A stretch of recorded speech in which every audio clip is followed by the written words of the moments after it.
Well, thanks for joining me. And I just wanted to bring a very important message from the book of Revelation, chapter 20. Because I think we've we've overlooked this, we've missed this.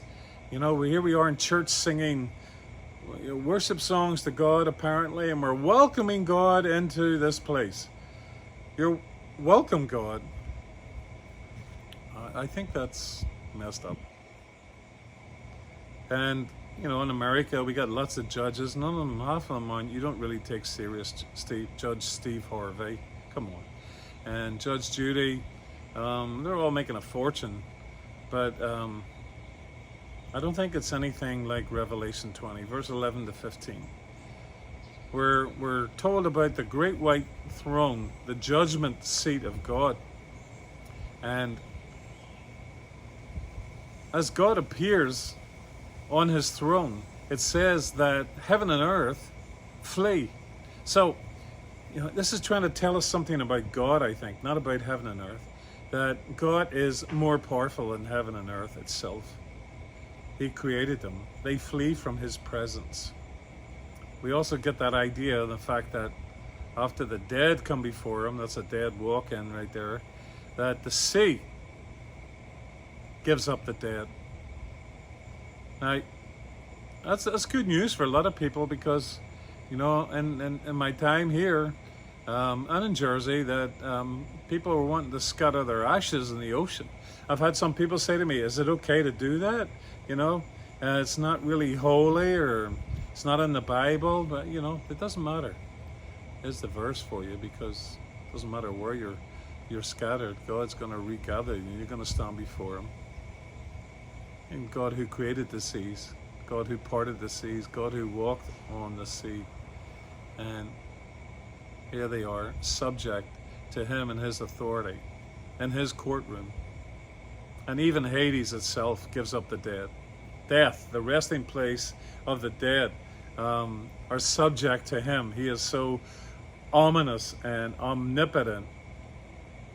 And we're all standing there before God. And it says, the books are opened. Well, I've only had to go to court once. It was quite ominous. We're all sitting there and, then all of a sudden we're told, you have to stand. Here comes the judge.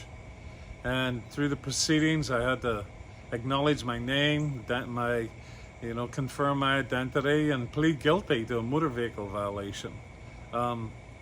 It was quite ominous, really. I can't picture myself sitting in there singing, "Hey, you're welcome in this place, Judge." It's his place. And you better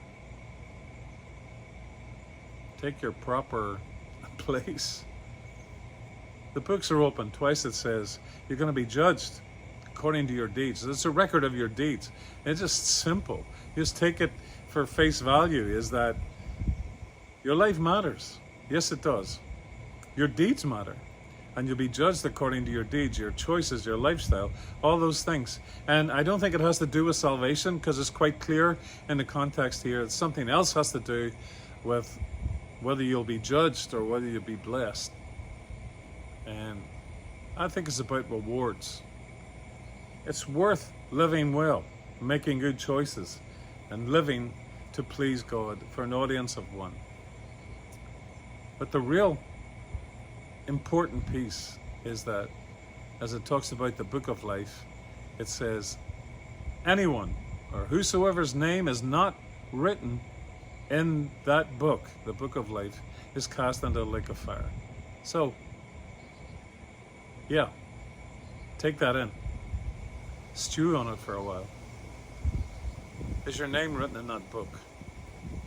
I picture in my time in court here, I picture having a lawyer, a good one. I picture Jesus alongside me. I picture him coming up to the judge and looking at that book of life, and he's running his finger like a yellow pages, alphabetical order, perhaps, and he's flicking the pages till he gets to Edgar, and there, my Lord, I can vouch for him. There's his name. I hope That's somewhat of the scenario. Rejoice that your name is written in the book of life. Rejoice that your name is written in heaven, says Jesus in the Gospels. Not so much your deeds, as important as they are, but rejoice that your name is written in heaven. I hope so. Thanks for listening. Check it out. Chapter 20, verses 11 to 15. Thanks for your time.